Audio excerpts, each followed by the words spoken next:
সকালবেলা ঘুম থেকে উঠে সবার আগে আমার কাজ কি জানেন? আমার ক্যাট দুটার জন্য এই যে খাবার বসাইছি। এই খাবার রান্না করতে হবে এখন ওদের জন্য, ওদেরকে খেতে দিতে হবে। মানে সকালে নামাজ পড়ার পর আবার একটু ঘুমিয়ে থাকি। ঘুম থেকে উঠে তারপরে ওদের জন্য দেখলাম যে কোনো খাবার নেই, ওদের জন্য এই যে মাছ রান্না করতে চলে আসলাম। আর এই পানিগুলো এত বেশি দেওয়ার কারণ হলো যে ওরা এই স্টু মানে এই পানিগুলো আর কি খেতে খুব পছন্দ করে ছোকটা, যার জন্য এতটা পানি দেওয়া।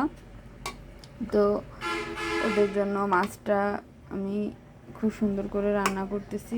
আর এদিকে আমার ঘরের অবস্থা যা হয়ে আছে সেটা তো আসলে আর আপনাদেরকে বলে বোঝাইতে পারবো না। মানে এই যে বাজারের ব্যাগগুলো, এগুলো এরকম উপরে রাখা ছিল কালকে বাজার করে আনার পর, এগুলোকে নিচে ফালাইয়ে অরি আর অরেন এখানে ঘুমাইছে।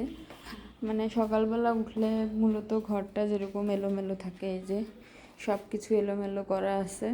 আর আমার তো মানে বলতে গেলে ছোট 3টা বাচ্চা, অরিন 2টা, মানে ক্যাট, ওরা তো সব সময় যন্ত্রণা দেয়।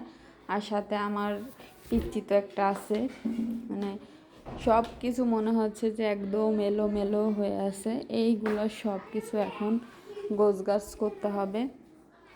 তো এখন সকালে ঘুম থেকে উঠে এখন এগুলাই স্টার্ট করে দেব কাজ করা। খাবার গুছাইতে হবে। কত মানে মেয়েদের আসলে কাজের কোনো শেষ নেই। কাজ করতে করতে মেয়েদের জীবনটাই শেষ হয়ে যায়।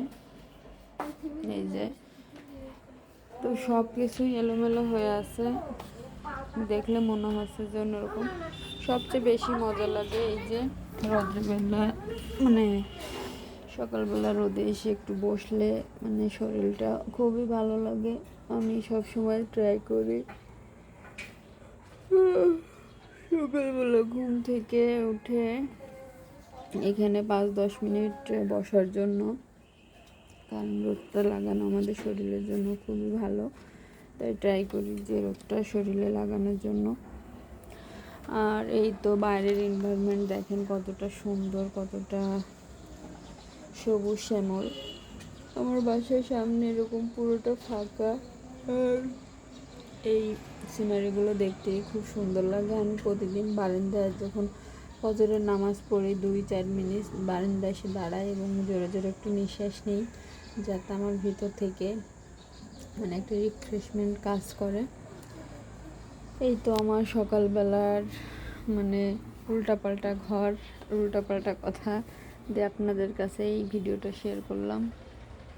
সবাই ভালো থাকবেন, সুস্থ থাকবেন। আসসালামু আলাইকুম।